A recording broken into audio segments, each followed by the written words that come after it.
Hello student, I am Sonam. Welcome back to my YouTube channel Apna Vidyalaya. आज के इस video में हम आप सभी को बताएंगे क्लास 10 सामाजिक विज्ञान का बिल्कुल वायरल और रियल पेपर। ऐसा ही आएगा आप सभी का 3 मार्च को सामाजिक विज्ञान का पेपर। अगर आप सभी लोग इस पूरे पेपर की तैयारी कर लेते हो तो आप सभी का क्लास 10 सामाजिक विज्ञान में 70 में 70 नंबर बिल्कुल पक्का। ये मेरी 100% गारंटी है। पूरे उत्तर के साथ हम आप सभी को बताएंगे आप सभी के इस पेपर में क्लास 10 के जितने भी क्वेश्चन आते हैं, यानी कि 4 नंबर 6 नंबर वाले सभी क्वेश्चन के आंसर को हम आप सभी को कॉपी पर लिख करके बहुत ही अच्छे तरीके से समझाकर बताएंगे। और यहाँ पे आप सभी के क्लास 10 सामाजिक विज्ञान के पेपर में ठीक है मानचित्र कार्य कैसे करें, यानी मानचित्र भरने के लिए आता है जो कि 10 नंबर का आता है। तो यहाँ पे हम आप सभी को यहाँ पे जो ये मानचित्र है ठीक है, इसको पूरा मानचित्र हम आप सभी को भर के बताएंगे। और यही मानचित्र आप सभी को क्लास 10 के ठीक है बोर्ड एग्जाम में आप लोग जिस दिन सामाजिक विज्ञान का पेपर दोगे उसके साथ आप सभी को ठीक है, यानी पेपर के साथ आप सभी को ये मानचित्र भी मिलेगा। और ये 10 नंबर का आता है। तो यहाँ पे आपको किस तरह से इसमें भरना है सब कुछ हम आप सभी को बताएंगे। ठीक है, पूरे के पूरे हम आप सभी को उत्तर के साथ बताएंगे। अगर आप लोग इस पूरे पेपर की तैयारी कर लेते हो तो आप सभी लोग 3 मार्च सामाजिक विज्ञान के पेपर में बिल्कुल आग लगा दोगे, धुआं धुआं कर दोगे। आप लोग पूरे के पूरे पेपर को आप लोग छाप कर आओगे। ठीक है, ये मेरी 100% गारंटी, क्योंकि ये जो पेपर है ये बिल्कुल वायरल है, असली पेपर है। बोर्ड का जो आपका पेपर रहेगा सामाजिक विज्ञान का बिल्कुल ऐसा ही रहेगा। ठीक है, यहाँ पे जितने भी इस पेपर में क्वेश्चन है बिल्कुल वायरल क्वेश्चन है। सभी क्वेश्चन आप सभी के बोर्ड के पेपर में पक्का है कि जरूर आएगा। यहाँ पे देखिए, सबसे पहले आप सभी को अपनी बोर्ड के पेपर में यहाँ पे अपनी 10 अंकों का अनुक्रमांक लिखना है। ठीक है, रोल नंबर लिखना है और यहाँ पे आप लोग अपनी नाम लिख दीजिएगा। इसके बाद यहाँ पे देखिए, जो आप सभी को क्लास 10 सामाजिक विज्ञान का जो 3 मार्च को आपको पेपर मिलेगा ठीक है, जो उसमें संकेत रहेगा यानी जो संकेतांक रहेगा वो 824 DZ रहेगा। ठीक है, यही संकेतांक रहेगा बिल्कुल। इसके बाद देखिए, जो आपका क्लास 10 सामाजिक विज्ञान है ये पूर्णांक 70 का है। ठीक है, इसके बाद इसमें आपको समय जो मिलेगा वो 3 घंटे 15 मिनट का समय मिलेगा। इसके बाद देखिए, यहाँ पे देखिए सबसे पहले हम आप सभी को ठीक है यहाँ पे निर्देश दिया हुआ है। आपके पेपर में आपको निर्देश जरूर पढ़ना है। ठीक है, इसके बाद देखिए यहाँ पे निर्देश में पहला दिया कि आपको सभी प्रश्न बिल्कुल करना अनिवार्य है। और यहाँ पे जो 3 घंटे 15 मिनट का समय है, इसमें 15 मिनट का जो समय है आप सभी को इस पूरे प्रश्न पत्र को पढ़ने के लिए निर्धारित किया गया है। ठीक है, तो यहाँ पे देखिए आप सभी को इस पूरे प्रश्न पत्र को 15 मिनट जरूर पढ़ना है। और यहाँ पे क्या है कि यह प्रश्न पत्र जो है वो 2 खंडों में बटा हुआ है। पहला अ खंड है, दूसरा ब खंड है। ठीक है, यहाँ पे देखिए नेक्स्ट है यहाँ पे कि खंड अ में जो है वो 20 बहुविकल्पी क्वेश्चन दिया हुआ है, जिसका आंसर आप सभी को ठीक है OMR सीट पे यानी इस आंसर सीट पे आप सभी को लिखना है। किस तरह से सब कुछ हम आप सभी को भरकर बताएंगे। नेक्स्ट है यहाँ पे देखिए आप सभी को यानी कि जो OMR सीट है उसपे कहीं पर भी आप सभी को व्हाइटनर का यूज नहीं करना है, नहीं इरेजर का यूज करना है, नहीं आप सभी को कटपीट करना है। इसके बाद देखिए खंड जो ब है उसमें 50 अंकों का दिया हुआ है क्वेश्चन वर्णनात्मक प्रश्न। ठीक है, अब आप सभी के एग्जाम में इस बार वर्णनात्मक प्रश्न आएंगे। यहाँ पे वर्णनात्मक प्रश्न 1 है और यहाँ पे वर्णनात्मक प्रश्न 2 है। ठीक है, एक जो है इसमें 4 नंबर वाले क्वेश्चन है और 2 जो है इसमें 6 नंबर वाले क्वेश्चन है। इसके साथ साथ आप सभी के क्लास 10 सामाजिक विज्ञान में मानचित्र संबंधित प्रश्न आएंगे। 2 प्रश्न आएंगे। ठीक है, यानी पहला और दूसरा आएगा। इसमें यानी क ख ग 5 तक 5 प्रश्न दिए रहेंगे और इसमें भी क ख ग यानी 5 प्रश्न। ठीक है, 10 नंबर का ये क्वेश्चन मानचित्र वाला आएगा। इसके बाद देखिए इसमें क्या है कि सभी क्वेश्चन बिल्कुल अनिवार्य है। ठीक है, जो भी क्वेश्चन है उसके सामने अंक निर्धारित किया गया है। देखिए ये चीजें हम आप सभी को कुछ जूम करके दिखा देते हैं। यहाँ पे क्या है कि मानचित्र को उत्तर पुस्तिका ठीक है, यानी जो आप सभी को ये मानचित्र मिलेगा इसको भरने के बाद आपको जो कॉपी मिलेगी सामाजिक विज्ञान की ठीक है, उसमें आपको काफी मजबूती के साथ उसको संलग्न करना है, यानी उसको बांधना। इसके बाद देखिए यहाँ पे खंड अ दिया है जिसमें बहुविकल्पी प्रश्न है। ठीक है, यहाँ पे 20 बहुविकल्पी क्वेश्चन आएंगे और पर बहुविकल्पी क्वेश्चन 1 नंबर का रहेगा।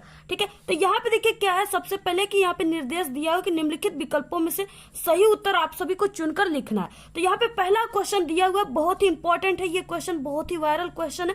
राष्ट्रवाद का प्रारंभ किस देश से हुआ। ठीक है, पहला ऑप्शन है जर्मनी, दूसरा इटली और तीसरा है फ्रांस। ठीक है, चौथा है यहाँ पे रूस। तो यहाँ पे देखिए जो राष्ट्रवाद का प्रारंभ हुआ था वो फ्रांस से हुआ था सबसे पहले। ठीक है, ऑप्शन यहाँ पे क्या है ग राइट है। यहाँ पे दूसरा क्वेश्चन है जर्मनी के एकीकरण में मुख्य भूमिका किसकी थी। ठीक है, पहला यहाँ पे दिया हुआ है ऑटो वन बिस्मार्क की, नेपोलियन की, ठीक है, विलियम प्रथम की या सभी की। तो यहाँ पे देखिए जर्मनी का जो एकीकरण हुआ था उसमें सबसे मुख्य जो भूमिका निभाए थे वो ऑटो वन बिस्मार्क थे। ठीक है, ऑप्शन यहाँ पे करेक्ट है। है। नेक्स्ट है यहाँ पे तीसरा, असहयोग आंदोलन का मुख्य कारण क्या था। देखिए असहयोग आंदोलन था जो वो गांधी जी चलाए थे, ठीक है, और इसका मुख्य कारण जो था वो क्या था, रॉलेट एक्ट, ठीक है, ऑप्शन यहाँ पे करेक्ट है। नेक्स्ट क्वेश्चन है, महामंदी का प्रारंभ किस वर्ष हुआ था। ठीक है, यहाँ पे महामंदी या आर्थिक महामंदी भी पूछ सकता है। तो यहाँ पे देखिए महामंदी का अर्थ है कि यानी भुखमरी उस समय हुआ था। ठीक है, तो यहाँ पे जो महामंदी है उसका प्रारंभ कब हुआ था, किस वर्ष में हुआ था। ठीक है, यहाँ पे देखिए आर्थिक महामंदी का जो प्रारंभ हुआ था, ठीक है, वो 1929 ईस्वी में हुआ था। ऑप्शन यहाँ पे करेक्ट है। इसके बाद नेक्स्ट है कि भारत का सर्वाधिक उपजाऊ मिट्टी है। ठीक है, तो यहाँ पे पहला दिया हुआ है जलोढ़ मिट्टी, दूसरा है लाल मिट्टी, लेटेराइट मिट्टी और पर्वतीय मिट्टी। ठीक है, तो यहाँ पे सर्वाधिक जो उपजाऊ मिट्टी होती है जिसमें काफी अच्छा फसल उगता है वो है जलोढ़ मिट्टी। ठीक है, ऑप्शन यहाँ पे क्या है, करेक्ट है। नेक्स्ट है यहाँ पे छठवां, सुंदरवन राष्ट्रीय पार्क किस राज्य में स्थित है। ठीक है, सुंदरवन राष्ट्रीय पार्क जो है यानी ये कहाँ पे स्थित है, तो यहाँ पे पश्चिम बंगाल में स्थित है। ऑप्शन करेक्ट है। नेक्स्ट है टिहरी बांध किस नदी पर बनाया गया है। ठीक है, टिहरी बांध किस नदी पर बनाया गया है, पहला ऑप्शन है यमुना नदी। ठीक है, दूसरा है रामगंगा, इसके बाद नेक्स्ट है तीसरा भागीरथी एवं भिलांगना। ठीक है, और इसके बाद नेक्स्ट है शारदा नदी। तो यहाँ पे देखिए जो टिहरी बांध है बहुत ही इंपॉर्टेंट क्वेश्चन है ये। जितना भी इस पेपर में क्वेश्चन रहेगा 100% गारंटी पूरा का पूरा आप सभी के 3 मार्च सामाजिक विज्ञान में छपेंगे, पूरा का पूरा छपेगा। ठीक है, इतना यहाँ पे हम वायरल क्वेश्चन आप सभी को बता रहे हैं। आप लोग अगर पढ़े होंगे तो जरूर आपको याद रहेगा कि ये बिल्कुल रिपीटेड क्वेश्चन है। तो यहाँ पे देखिए जो टिहरी बांध है वो किस नदी पर बनाया गया है। ठीक है, वो भागीरथी एवं भिलांगना नदी पर बनाया गया। ऑप्शन यहाँ पे करेक्ट है। नेक्स्ट 8वां क्वेश्चन, निम्नलिखित में से कौन सी रबी की फसल है। ठीक है, रबी का मतलब कि गर्मी की फसल कौन सा है। तो यहाँ पे पहला ऑप्शन दिया धान, दूसरा गेहूं, मक्का, बाजरा। ठीक है, तो यहाँ पे गर्मी में कौन सा उगता है फसल आप सभी को पता होगा, वो है गेहूं। ठीक है, ऑप्शन यहाँ पे करेक्ट है। नेक्स्ट है रानीगंज कोयले की खान स्थित है, यानी जो रानीगंज कोयले का खान है वो कहाँ पे स्थित है। ठीक है, बिहार में है, पश्चिम बंगाल में है, उड़ीसा में है या झारखंड में। तो यहाँ पे देखिए रानीगंज जो कोयले का खान है वो पश्चिम बंगाल में स्थित है। ऑप्शन करेक्ट है। नेक्स्ट है सार्वजनिक वितरण प्रणाली का क्या तात्पर्य है। ठीक है, अब देखिए यहाँ पे सार्वजनिक वितरण प्रणाली क्या होता है, यानी आप सभी लोग को पता होगा जो राशन मिलता है जो सरकार के द्वारा, ठीक है, यानी खाद्य पदार्थ गेहूं चावल दिए जाते हैं। ठीक है, उसी को कहते हैं सार्वजनिक वितरण प्रणाली, यानी वो सबको मिलता है। ठीक है, तो यहाँ पे उसका क्या अर्थ है, यानी वो चीजें आप सभी को महंगे मिलते हैं या सस्ते मिलते हैं। देखिए जो सरकार के द्वारा महीने में 1 या 2 बार राशन मिलते हैं, ठीक है, वो राशन आपको काफी सस्ते मिलते हैं। जैसे मार्केट में, ठीक है, वो गेहूं और चावल जो होते हैं वो 17 रुपए 20 रुपए किलो मिलेंगे, तो जो सरकार होता है वो 2 रुपए 3 रुपए किलो देता है। ठीक है, तो वो यानी कि जो खाद्य पदार्थ है यानी जो सार्वजनिक वितरण प्रणाली है, जो राशन है वो क्या है, बहुत ही उसका काम जो मूल्य है वो बहुत ही कम है। ठीक है, तो यहाँ पे क्या हो जाएगा, ऑप्शन करेक्ट है, यानी आवश्यक वस्तुओं की कम मूल्य पर उपलब्धता होना ही सार्वजनिक वितरण प्रणाली का तात्पर्य है। ठीक है, यहाँ पे 10वें का करेक्ट है।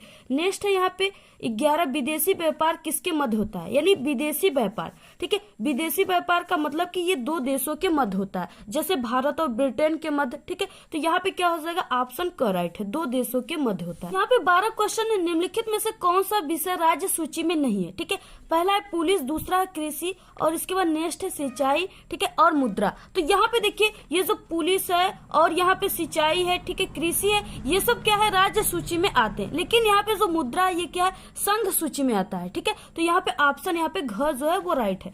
इसके बाद नेक्स्ट है भारत में पंचायती राज्य की स्थापना कब हुई थी, या पंचायती राज्य व्यवस्था की स्थापना कब हुई थी। ठीक है, तो यहाँ पे देखिए जो पंचायती राज्य व्यवस्था की स्थापना हुई थी भारत में वो 2 अक्टूबर 1959 ईस्वी में हुआ था। ठीक है, ऑप्शन यहाँ पे करेक्ट है। इसके बाद नेक्स्ट है यहाँ पे लोकतंत्र के लिए चुनौती है, यानी लोकतंत्र के लिए जो चुनौती है वो क्या क्या है, भ्रष्ट नेता, ठीक है, अशिक्षित नागरिक और यहाँ पे सांप्रदायिकता, ये सभी। तो यहाँ पे ये सभी जो है ये लोकतंत्र की चुनौती में आते हैं। ऑप्शन यहाँ पे करेक्ट है। नेक्स्ट है यहाँ पे क्वेश्चन 15, निम्न में से किसको कृषि क्षेत्रक कहते हैं। ठीक है, यानी कृषि क्षेत्रक जो है वो किस क्षेत्र के अंतर्गत आता है। तो यहाँ पे देखिए प्राथमिक क्षेत्रक है पहला, दूसरा है द्वितीय क्षेत्रक, तृतीय क्षेत्रक और चतुर्थ क्षेत्रक। ठीक है, तो यहाँ पे देखिए जो कृषि क्षेत्रक होता है इसका मतलब क्या होता है, ये किसके क्षेत्रक में आता है, तो ये प्राथमिक क्षेत्रक में आता है। ठीक है, ऑप्शन करेक्ट है। इसका मतलब देखिए प्राथमिक क्षेत्रक में वो चीजें आती है जो सीधे प्राकृतिक से जुड़ी होती है। ठीक है, जैसे कृषि हो गया, वन हो गए, मछलियां पकड़ना हो गया, ये सब क्या है, सीधे कृषि से जुड़ा हुआ है, इसलिए इसको प्राथमिक क्षेत्र में रखते हैं। ठीक है, तो यहाँ पे ऑप्शन करेक्ट है। नेक्स्ट है यहाँ पे विश्व व्यापार संगठन की स्थापना निम्न में से किस वर्ष हुआ था। ठीक है। तो यहाँ पे देखिए वर्ष 1986 ईस्वी में, वर्ष 1995 में, कि यहाँ पे 2001 में, 2004 में, ठीक है। तो यहाँ पे देखिए विश्व व्यापार संगठन जो है इसका स्थापना 1995 ईस्वी में हुआ था। ऑप्शन ख राइट है। नेक्स्ट, एक मार्ग किन वस्तुओं के लिए प्रमाणित चिन्ह है, ठीक है। एक मार्ग जो है ये किन वस्तुओं के लिए प्रमाणित चिन्ह है, तो यहाँ पे खाद्य पदार्थ, जितने भी खाद्य पदार्थ होंगे उसमें ये एक मार्ग का चिन्ह आप सभी को जरूर दिखेगा, ठीक है। तो यहाँ पे ऑप्शन ग राइट है। नेक्स्ट है यहाँ पे 18, वंदे मातरम गीत के रचयिता कौन है, ठीक है। अब देखिए इस क्वेश्चन में आपको बहुत ही कंफ्यूजन होगा और ऐसे ही क्वेश्चन आप सभी के बोर्ड के पेपर में आते हैं। अब देखिए वंदे मातरम गीत के रचयिता कौन है, तो यहाँ पे पहला रविंद्रनाथ टैगोर, ठीक है, सोहनलाल द्विवेदी, बंकिम चंद्र चटर्जी, रामधारी सिंह दिनकर। अब आप सभी लोग क्या करोगे, आप लोग सोचोगे कि यहाँ पे ऑप्शन क यानी रविंद्रनाथ टैगोर रहेंगे, लेकिन यहाँ पे ये नहीं है, ठीक है, ये गलत है। जो यहाँ पे वंदे मातरम गीत के रचयिता है वो बंकिम चंद्र चटर्जी है। ऑप्शन यहाँ पे ग राइट है, ठीक है। नेक्स्ट है यहाँ पे क्वेश्चन 19, भारतीय राष्ट्रीय कांग्रेस ने पूर्ण स्वराज प्राप्त करने का लक्ष्य कब घोषित किया। ये देखिए क्वेश्चन बहुत ही इंपॉर्टेंट है और ये आप सभी के मानचित्र संबंधित क्वेश्चन भी है। ऐसे क्वेश्चन आप सभी के मानचित्र में भी आते हैं। तो यहाँ पे देखिए जो भारतीय राष्ट्रीय कांग्रेस है यानी इसने पूर्ण स्वराज जो है वो कब प्राप्त किया था, तो यहाँ पे इसका आंसर हो जाएगा 1929 ईस्वी में, ठीक है। और यहाँ पे अगर कहता है कि भारतीय राष्ट्रीय कांग्रेस की स्थापना कब हुई थी, ठीक है, तो वो 1885 ईस्वी में हुई थी। ये भी इंपॉर्टेंट क्वेश्चन है और ये भी इंपॉर्टेंट है, आप लोग इसको तैयार रखिए। नेक्स्ट है 20वां क्वेश्चन, निम्नलिखित में से संचार का माध्यम कौन सा है। संचार का मतलब कि यानी दूरदर्शन का, ठीक है, जिससे आप सभी लोग एक स्थान से दूसरे स्थान पे आसानी से किसी भी सूचना को प्राप्त कर लेते हो, उसी को संचार कहते हैं। तो वो कौन सा है, यहाँ पे दूरदर्शन है, ठीक है। तो यहाँ पे हो जाएगा 20वें का ग राइट है। यहाँ पे ये 20 बहुविकल्पी क्वेश्चन थे, ठीक है, बहुत ही इंपॉर्टेंट, सभी को आप लोग तैयार कर लीजिए। अगर आप लोग 20 सही करते हो तो आपको प्लस 1 नंबर यानी पूरे पर आपको 1-1 नंबर मिलेगा। 20 नंबर का ये क्वेश्चन आप सभी के एग्जाम में आएगा। इसके बाद देखिए नेक्स्ट आप सभी के पेपर में यहाँ पे खंड ब है। खंड ब जो है यहाँ पे 50 अंक का है, ठीक है, यानी बहुविकल्पी 20 अंक का था और यहाँ पे 50 अंक का, ये टोटल हो गया 70 अंक, ठीक है। तो यहाँ पे देखिए खंड ब में जो है आप सभी का वर्णनात्मक प्रश्न पहला दिया हुआ है, ठीक है। इसमें क्या आप सभी को उत्तर लिखना है और ये उत्तर आप सभी का कम से कम यानी कि 80 शब्दों में होना चाहिए।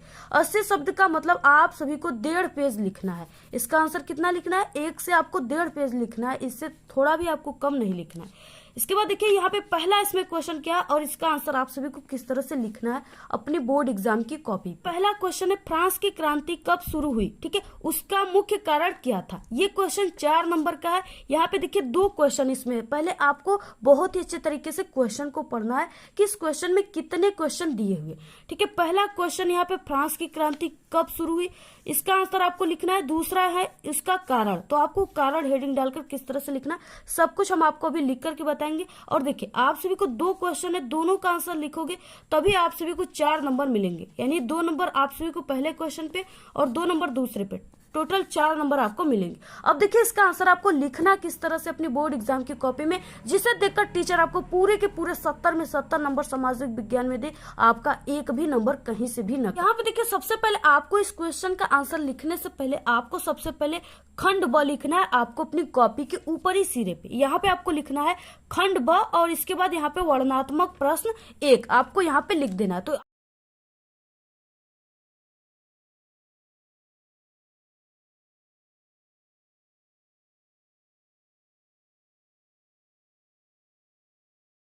आप सभी को खंड ब, ठीक है, इसके बाद यहाँ पे वर्णनात्मक प्रश्न आप लोग पहले को कर रहे हो तो आप लोग यहाँ पे पहला लिख दीजिए। इसके बाद देखिए आपको किसी भी क्वेश्चन को आंसर लिखने से पहले आपको प्रश्नोत्तर संख्या लिखना है। तो यहाँ पे आपको प्रश्नोत्तर संख्या, ठीक है, यहाँ पे पहले का आंसर हम लिख रहे हैं तो यहाँ पे आपको पहला इस तरह से लिख देना है। इसके बाद देखिए आप सभी को यानी कि जो सोशल साइंस है, सामाजिक विज्ञान, इसमें आपको कैसे लिखने पर टीचर नंबर देते हैं, ठीक है, लिखने का सही तरीका क्या होता है। तो यहाँ पे देखिए जिससे यहाँ पे पहला दिया हुआ फ्रांस की क्रांति कब शुरू हुआ, उसका मुख्य कारण क्या था। तो यहाँ पे आपको सबसे पहले इसी क्वेश्चन में से ही हेडिंग बनाना है और हेडिंग डालना है। इस तरह से आपको फ्रांस की क्रांति, ठीक है, इसका आंसर क्या हो जाएगा, फ्रांस की क्रांति 5 मई, ठीक है, 1789 ईस्वी में लुई 16वें के शासन काल में हुई। अब यहाँ पे देखिए जो मेन है चीजें है उसको आपको ब्लैक पेन से इस तरह से, अगर आपके पास टाइम है तो आप लोग इस तरह से लिख सकते हो, ठीक है। इसके बाद देखिए यहाँ पे अब इसमें क्वेश्चन में दूसरा क्या था, कारण। आपको इतना लिखने पर आपको 2 नंबर मिल जाएगा। इसके बाद इसका कारण आपको लिखना है, ठीक है। तो यहाँ पे आपको कारण हेडिंग डाल देना है। तो यहाँ पे देखिए फ्रांस की क्रांति के प्रमुख कारण जो है वो निम्नलिखित है। यहाँ पे पहला कारण जो है वो दोषयुक्त शासन व्यवस्था, ठीक है। जो फ्रांस की यहाँ पे शासन व्यवस्था थी वो काफी दोषयुक्त थी, उसमें काफी दोष पाए गए। तो यहाँ पे इसमें आपको हेडिंग डालना है। इसके बाद देखिए यहाँ पे क्या हो जाएगा इसका आंसर, फ्रांस की क्रांति का प्रमुख कारण वहां की दोषपूर्ण शासन व्यवस्था थी, ठीक है। लुई 16वें की, यानी लुई 16वां जो था वहां का राजा था, ठीक है। लुई 16वें की फिजूल खर्ची, वो क्या करता था, काफी ज्यादा खर्च करता था अपनी परिवार में, ठीक है। बहुत ही फिजूल खर्ची करता था। तो यहाँ पे क्या हो गया, फिजूल खर्ची से राज्य कोष जो था वो खाली हो गया था, बिल्कुल पैसे की आर्थिक तंगी आ गई थी, ठीक है। ऐसी स्थिति में शासन ने जनता पर कर भार, यानी कर लगाना, ठीक है, यानी किसी भी वस्तु पर कर लगाना, कर को बढ़ा दिया। बढ़ाने के लिए नए कर को लगाने का प्रस्ताव किया, जिसका जनता ने काफी, ठीक है, जनता में क्या हो गया, जनता ने इसका काफी ज्यादा विरोध किया, क्योंकि जहाँ पे भी कर लगेगा वहां पे विरोध जरूर होता है। तो यहाँ पे जनता ने उसका काफी ज्यादा विरोध किया। राज्य स्वयं अपने अधिकारों द्वारा, ठीक है, कर वसूल नहीं करता था, यानी जो राज्य था, शासन जो था, वहाँ के राजा थे, वो क्या करते थे, वो स्वयं कर नहीं वसूल करते थे, दूसरे से यानी अपना कर उछलवाते थे सभी जनता से, ठीक है। तो यह अधिकार सबसे अधिक बोली देने वाले व्यक्ति को दिया जाता था, ठीक है। यानी जो वहाँ का राजा था वो क्या करता था, ये कर वसूलने का कार्य, ठीक है, वही व्यक्ति करता था जो अधिक बोली देने वाला था, ठीक है। इससे क्या हुआ कि जिससे फ्रांस के लोगों के अंदर असंतोष की भावना जो है वो प्रबल हो गया, ठीक है। यानी असंतोषजनक भावना जो है वो प्रबल हो गया, विरोध करना फ्रांस के लोग इसकी चालू कर दिए। इस स्थिति से फ्रांस की तत्कालीन आर्थिक स्थिति जो है वो क्रांति का एक प्रमुख कारण बन गया। अब देखिए आर्थिक स्थिति आ गई, ठीक है, फ्रांस के जो जनता थे उनके अंदर असंतोष की भावना आ गई और उनके द्वारा विरोध किया जाने लगा। इससे क्या होता है कि एक क्रांति का रूप धारण हो जाता है। इस कारण से फ्रांस में क्रांति की जो कारण है वो बन गई, ठीक है, और क्रांति हो गई।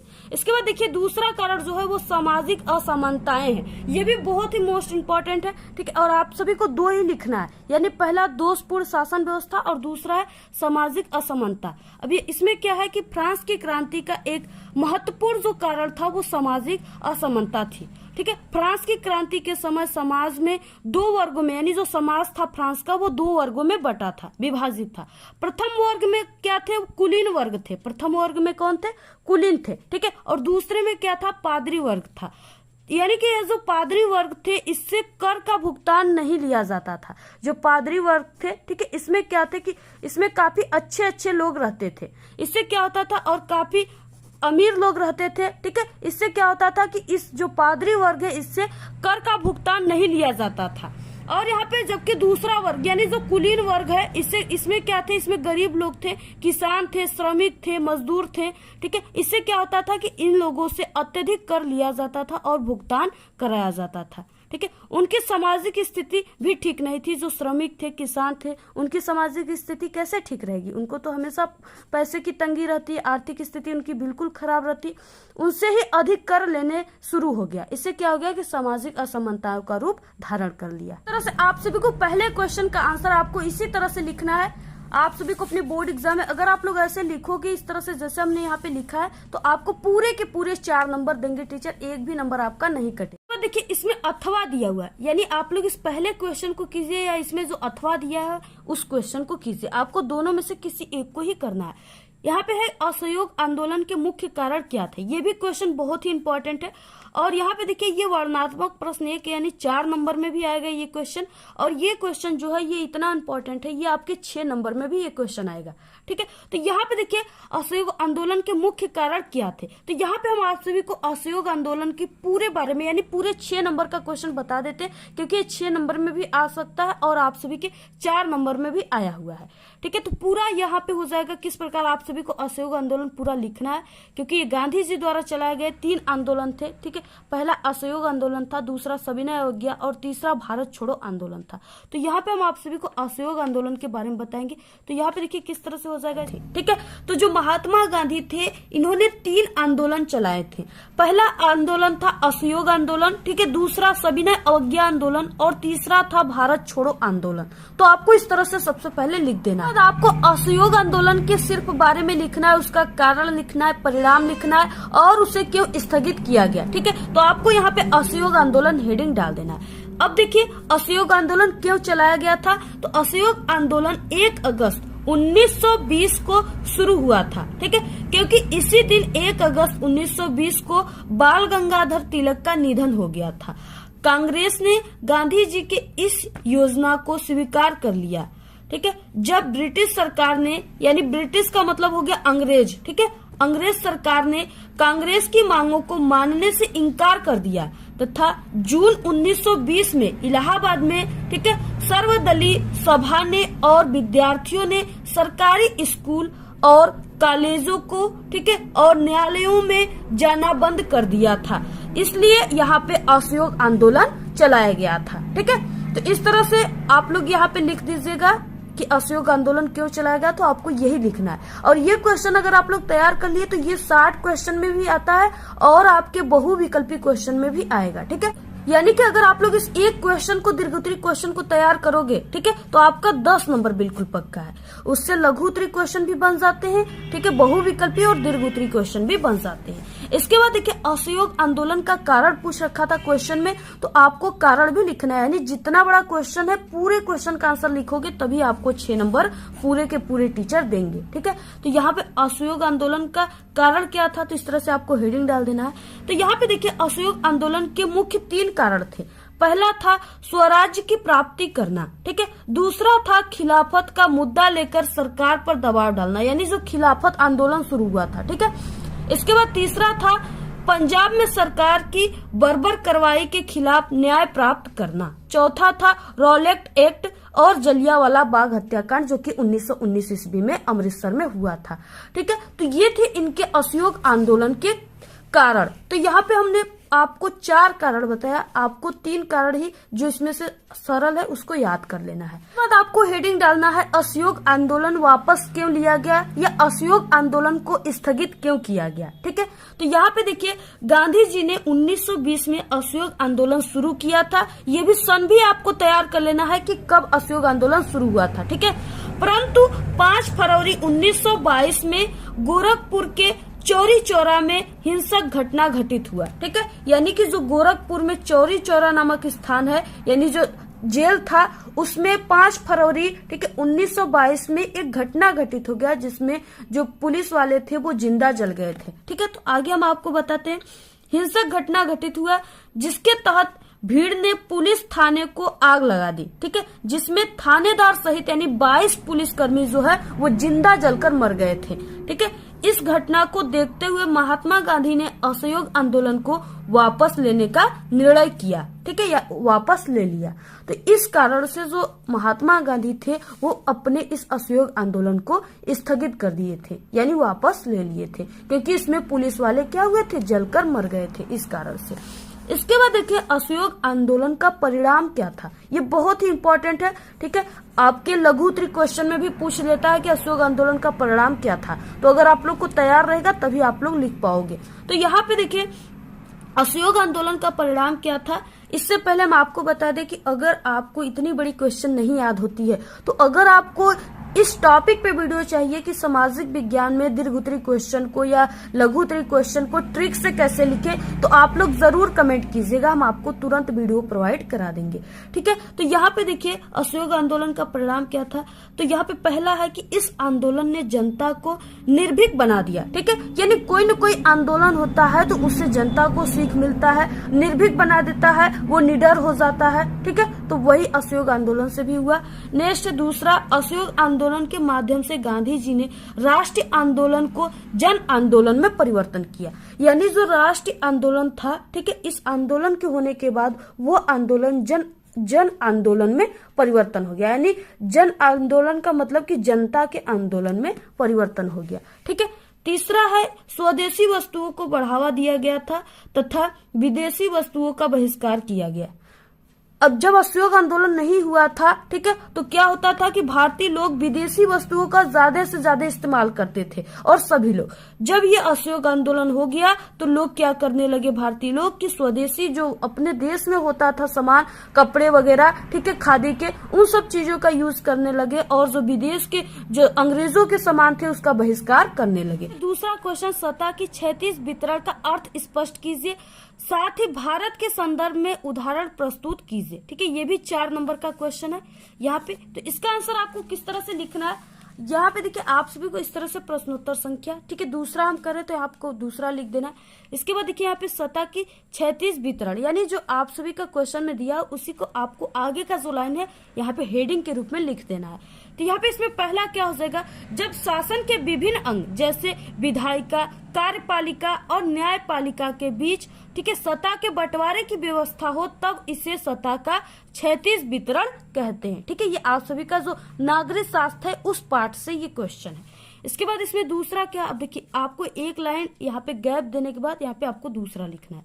यहाँ पे दूसरा क्या है, भारत में राष्ट्रपति और मंत्रिपरिषद कार्यपालिका के रूप में कार्य करते हैं। ठीक है, वैसे ही संघ विधायिका तथा सर्वोच्च न्यायालय न्यायपालिका के भाग होते हैं। इनके बीच शक्तियों का जो विभाजन होता है, ठीक है, वो ताकि कोई भी सत्ता का असीमित उपयोग न करे। यानी यहाँ पे जो सर्वोच्च न्यायालय है, न्यायपालिका है, ठीक है, मंत्रिपरिषद है, कार्यपालिका, इस समय क्या होता है कि शक्तियों का विभाजन होता है। ठीक है, यानी कि प्रधानमंत्री को दूसरा शक्ति मिला हुआ है, ठीक है, राष्ट्रपति को दूसरा शक्ति मिला हुआ है, यानी इस तरह से शक्तियों का इसमें क्या किया गया है, विभाजन किया गया है। इससे अगर आप सभी लोग, यानी कि अगर प्रधानमंत्री को ज्यादा शक्ति दे दिया जाए तो वो राष्ट्रपति को भी उड़ा देंगे। इसलिए क्या है कि दोनों लोगों को, यानी शक्तियों का जो है वो विभाजन किया गया है। ठीक है, प्रधानमंत्री को कुछ शक्ति दिए गए हैं, राष्ट्रपति को उनसे भी अधिक दिए गए हैं। इस तरह से क्या है कि यहाँ पे, ठीक है, ताकि कोई भी जो शक्ति है उसका असीमित जो है उसका उपयोग न करे, इसलिए शक्तियों का विभाजन किया गया। नेक्स्ट है यहाँ पे तीसरा, हर अंग एक दूसरे पर अंकुश रखता है। ठीक है, अंकुश का मतलब कि यहाँ पे दबाव रखता है, ध्यान देता है। ठीक है, यहाँ पे क्या है, जैसे भारतीय न्यायपालिका विधायिका और कार्यपालिका न्यायपालिका के, ठीक है, कार्यों पर क्या करती है, अंकुश रखती है। ठीक है, इसके बाद इसका आगे का आंसर क्या हो जाएगा, अंकुश रखती है। और विधायिका और कार्यपालिका न्यायपालिका के इस प्रकार वे शक्ति को संतुलित रखते हैं। ठीक है, अंकुश रखता है तभी क्या होता है कि ये सब अपनी अपनी शक्तियों को संतुलित में रखते हैं। ठीक है, इसी में दूसरे का अथवा वाला क्वेश्चन दिया। देखिए आपको हम सभी आंसर बता रहे, इतना मेहनत करे, अंगुलियों में छाले पड़ गए, इतना हम आप सभी लोगों के लिए मेहनत करें, तो आप लोग इस वीडियो को अपने सभी दोस्तों में, ठीक है, व्हाट्सएप ग्रुप पे जरूर शेयर कीजिएगा आप लोग। तो यहाँ पे देखिए नेक्स्ट है, यहाँ पे क्या है, दूसरे का अथवा वाला क्वेश्चन है। ठीक है, भूक्षरण रोकने के लिए कोई 3 उपाय को सुझाइए। भूक्षरण का मतलब यानी मृदा अपरदन को रोकने के लिए। ठीक है, मृदा अपरदन का मतलब क्या हो गया, जैसे कि क्या होता है कि जब बारिश का मौसम आता है, ठीक है, बरसात का, तो क्या होता है कि जो मिट्टियां खेत की होती है वो एक स्थान से बह करके दूसरे स्थान पे चली जाती हैं। ठीक है, इससे क्या होता है कि वहां पे की जो मिट्टियां है, उस खेत की जो मिट्टियां है, उसका अस्तित्व जो होता है वो नष्ट हो जाता है। ठीक है, जितने भी उसमें उर्वरक पाए जाते हैं सभी नष्ट हो जाते हैं। तो उसी को रोकने के लिए आप सभी को कौन से उपाय करना है, यहाँ पे 3 उपाय को आपको सुझाना है, यानी लिखना है। ये भी 4 नंबर का क्वेश्चन है। तो आपको किस तरह से लिखना है कि प्रश्नोत्तर संख्या तीसरा, ठीक है, उत्तर में क्या हो जाएगा, मृदा अपरदन अथवा भूक्षरण को रोकने के लिए निम्न उपाय किए जा सकते हैं। पहला उपाय क्या है, यहाँ पे पहला उपाय देखिए बहुत ही सरल क्वेश्चन है और ये क्वेश्चन जरूर आएगा, हर साल आपके एग्जाम में आता है। ठीक है, तो यहाँ पे क्या है, पहला यहाँ पे पॉइंट 1 लगाना, यानी वृक्षों को लगाना, पेड़ पौधों को लगाना। ठीक है, इससे क्या होगा कि वृक्षों की जो जड़ें होती हैं, ठीक है, जो वृक्ष में कई जड़ें होते हैं, उसी जड़ों के माध्यम से ही तो वृक्ष खड़ा होता है, नहीं तो कब लड़खड़ा कर गिर जाएगा। ठीक है, तो यहाँ पे क्या हो जाएगा, वृक्षों की जो जड़ें होती हैं वो मिट्टियों के कणों को क्या करती, आपस में जकड़े रहती है, काफी जकड़े रहती है कि हाँ तुम कहीं नहीं जा पाओगे, बिल्कुल अपने स्थान पे इस तरह से खड़े रहोगे। तो यहाँ पे क्या है, आपस में जकड़ी रहती हैं, जिससे क्या होती है कि मिट्टियों का कटाव रुक जाता है। ठीक है, अब देखिए यहाँ पे मिट्टी को अगर इस तरह से कोई भी पेड़ का या वृक्ष का, ठीक है, इस तरह से सोर जो है वो पकड़ा रहेगा, तो ये मिट्टियां जो है ये अपने स्थान से कहीं पर भी नहीं हिलेंगी डुलेंगी। ठीक है, उसी जगह क्या रहेंगे, इसका क्षरण जो है वो बहुत ही कम होगा। क्या हो जाएगा, वन को लगाना, वृक्षों को लगाना। ठीक है, ये चीजें जो है आप लोग अपने से बनाकर भी लिख सकते हो। देखिए बहुत ही सरल है।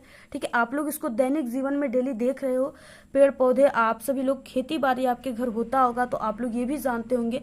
इसके बाद नेक्स्ट है दूसरा, घास लगाना। अब देखिए घास लगाना का क्या अर्थ है यहाँ पे, कि घास की जड़ें भी मिट्टियों के कणों को आपस में बांधे रखती है। ठीक है, घास जो होता है वो क्या होता है, इस तरह से बहुत सारे घास जमी रहती है और उसके बहुत शोर होते हैं, वो भी क्या करते हैं कि मिट्टियों को आपस में बांधी रहती है। इससे क्या होता है कि मिट्टी बहता नहीं है, रुक जाता है। ठीक है, तो घास भी लगाया जाता है। इसके बाद नेक्स्ट यहाँ पे तीसरा, खेतों में मेड़बंदी करना, यानी खेतों में मेड़ बनाना। आप लोग देखे होंगे, ठीक है, आप लोगों के घर खेती होता है तो आपके खेतों में मेड़ जरूर होंगे। ठीक है, सबके खेतों में मेड़ होता है। जितने लोगों को आप लोग जरूर कमेंट करके बताइएगा। तो यहाँ पे देखिए, खेतों में मेड़बंदी करना। आप लोग मेड़ क्यों करते हो? क्योंकि आप सभी लोग का जो खेतों की मिट्टी है वो आप सभी की मिट्टी, ठीक है, बह करके किसी पड़ोसी के खेत में न चला जाए। इसलिए क्या करते हो आप लोग कि यहाँ पे मेड़ बनाते हो। ठीक है, मेड़ से अगर आप लोग बनाते हो तो मिट्टियां भी नहीं बहती है और उसी मेड़ से आप लोग अपने घर भी निकल जाते हो, खेत में चले जाते हो और निकल आते हो। तो यहाँ पे क्या है, खेतों के चारों ओर मेड़ बंदी करवा कर भी मिट्टी के कटाव को रोका जा सकता है। ठीक है, मेड़ लगा अगर बनाओगे तो उससे काफी ज्यादा मिट्टियां जो है वो कटती नहीं है, रुक ही जाती है। तो आप लोग इस उपाय को भी, यानी यहाँ पे मृदा भूक्षरण को रोकने के लिए आप लोग इन तीनों उपायों को, और इसके साथ साथ यहाँ पे एक उपाय और है। ठीक है, सीढ़ी नुमा खेत बनाना, चौथा उपाय 4 नंबर का। तो आप लोग, ठीक है, 3 की जगह आप लोग 4 लिख दोगे उपाय, तब भी सही रहेगा, आपको और भी अच्छे नंबर मिल जाएंगे। तो यहाँ पे सीढ़ी नुमा खेत का बनाना। अब देखिए, सीढ़ी नुमा खेत जो है वो कहाँ पे बनता है? तो ये पहाड़ी क्षेत्रों में बनता है। ठीक है, जैसे चाय की जो खेती होती है वो क्या होता है, ढलानों पे होता है। तो वहां पे क्या होगा कि सीढ़ी नुमा खेत बनाए जाएंगे। ठीक है, तो यहाँ पे सीढ़ी नुमा खेत जो होता है वो पहाड़ी ढालों पर बनवाकर भी मिट्टियों के कटाव को रोका जा सकता है। जैसे यहाँ पे सीढ़ी हो गया, ठीक है, यहाँ पे इस तरह से सीढ़ी हो गया, तो थोड़ी सी मिट्टी अगर इस सीढ़ी पर आ गई तो फिर उसके बाद इस सीढ़ी पर आ गई, यहाँ से इधर उधर फैल गई, ठीक है, आगे नहीं गई, फिर इसके बाद थोड़ा सा, यानी बहुत ही कम कटाव होगा। तो इस तरह से सीढ़ी नुमा खेत बनाकर भी मिट्टियों के कटाव को, यानी भूक्षरण को रोका जा सकता है। नेक्स्ट इंपॉर्टेंट क्वेश्चन यहाँ पे तीसरा, ठीक है, कृषि की 3 समस्याओं का उल्लेख कीजिए। यानी जो भारत में कृषि है उसके 3 समस्या क्या है, ये भी 4 नंबर का क्वेश्चन है। तो यहाँ पे इसका आंसर क्या हो जाएगा, उत्तर क्या हो जाएगा? भारतीय कृषि की 3 जो विशेषताएं हैं वो निम्न प्रकार है। ठीक है, पहला है यहाँ पे उर्वरक और रासायनिक खाद्य का प्रयोग न करने के कारण भूमि की उत्पादकता जो है वो कम तथा फसल उत्पादन जो है वो भी कम हो जाता है। यहाँ पे क्या है कि देखिए, उर्वरक और रासायनिक खाद, इस समय क्या है कि अत्यधिक जो है उर्वरक और रासायनिक खाद का यूज हो रहा है। ठीक है, किसान कर रहे हैं।